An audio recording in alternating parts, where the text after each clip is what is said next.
Hey everyone, in today's video I'm going to show you how to set work profile on Android. First, open your phone settings. Now scroll down until you find either Google or Accounts and Sync, depending on your Android version.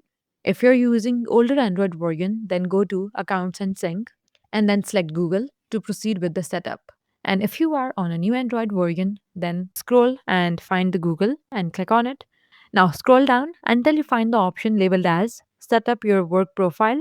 After tapping Set up your work profile, you will see a screen with details about the feature. Simply click on Next to continue, and your device will now download necessary resources to wait for process to complete. Once the download finishes, you will need to grant certain permissions, allow access to taking pictures and recording videos. Now scan the QR code provided by your IT admin. And if you do not have a QR code, then tap Enter code manually and type in the code and then click on Next. And with that, you have successfully set up a work profile on your Android device.